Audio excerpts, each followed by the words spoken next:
Hi there, this is Brian with the Gwedo TTJ channel, back for another Traveler's Tips. This time we're talking about medications in Japan and what to watch out for. Now, Japan has a very strict view on medications and medications you can use inside Japan.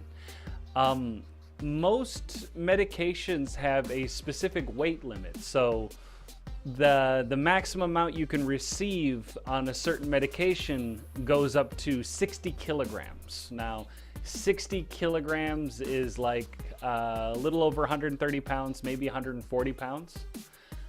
And yeah, so as an example for me, I weigh about 100 kilograms.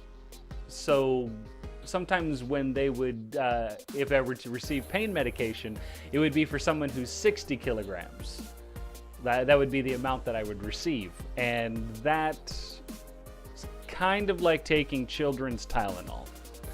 It doesn't really give me like the full effect of the medication. And for me personally, I actually have a little bit of a resistance to pain medication. It doesn't work as well on me.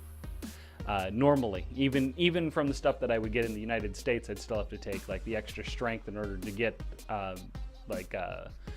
normal results.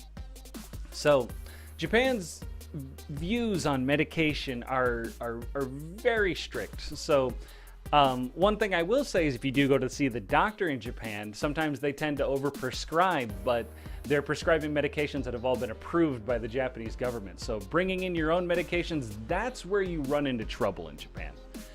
So pain meds are very, I don't want to say weak because they're not as effective on me, but the medication for pain that you would get from the doctor is cheaper than going to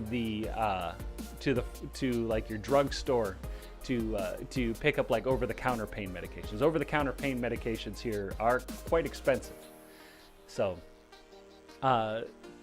if you are in pain and you can see a doctor, and if you have Japanese health insurance or maybe you have traveling health insurance, I would say go see a doctor to get pain medication if you need pain medication. But like I said before, it only goes up to 60 kilograms, so don't expect it to have a big, like, full effect if you weigh more than 60 kilograms. Another thing you can do with the doctor is you can actually ask the doctor to give you a 2-week prescription for seeing you for 1 week. That way you might be able to double the dose. But you have to work that out with your doctor, and you have to convey that information to your doctor as well. All right, so customs and medications. One thing to watch out for is when you're bringing in your own medications is that if it is visible on the scans, like the scans that are looking at your luggage and whatnot, the customs officer will pull you aside to pull open your carry-on or your luggage to see what kind of medications you're carrying. Now, usually like vitamins and supplements, those are totally acceptable to bring with, but pretty much most things beyond that, I would be very skeptical of bringing those in Japan. And even if you do bring them into Japan, you might be delayed as they check, as the customs officers will check the validity of the medicine that you're bringing in to see if it's actually legal to bring it into Japan. Now, other medications that you can't bring into Japan are like antidepressants. Like Japan is huge on not bringing antidepressants in. About 8 years ago, I was doing a study abroad with a group of people down in Kyushu, and one of the people that we're doing this study abroad program with, he brought his antidepressants with him on the plane, and when he arrived in Japan, they confiscated his antidepressants. They didn't like jail him or take him to jail or anything, but they just took them and destroyed them. So he was in Japan for 2 months, a little over 2 months for this study abroad program, and he had none of his antidepressants for that entire time.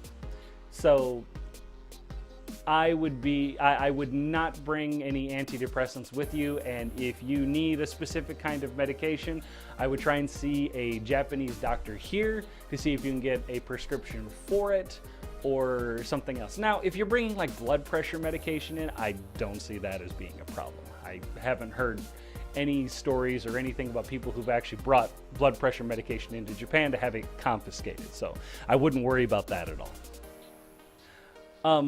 So what you should do, and this is what I recommend, is that if you're going to be bringing anything with you, be upfront about it with the customs officer and just let them know that if you're bringing any medications, don't just tell them no and try and slip through.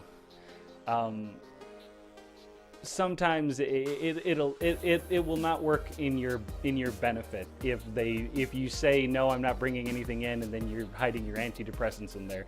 You could be detained for a long time with customs, and they might question you for a long time. So I would be very upfront with something like that. So as it is with medications in Japan, if you need to get specific like antibiotics, anything like that, just come here, see a doctor here, and get that prescription here. If you need antidepressants, I'm pretty sure that Japan doesn't sell them, doesn't have antidepressants on the market, so you might not be able to get antidepressants when you're here. And be sure that with your pain meds, if you need more, if you weigh over 60 kilograms, you might have to ask your doctor for like a 2-week dose for 1 week, or 1.5 week dose for 1 week, just so you can get a better effect with your pain medication. All right, well, this is Brian with the Gwedo TTJ channel and Traveler's Tips, and I hope this helped out. We'll talk to you later. Bye.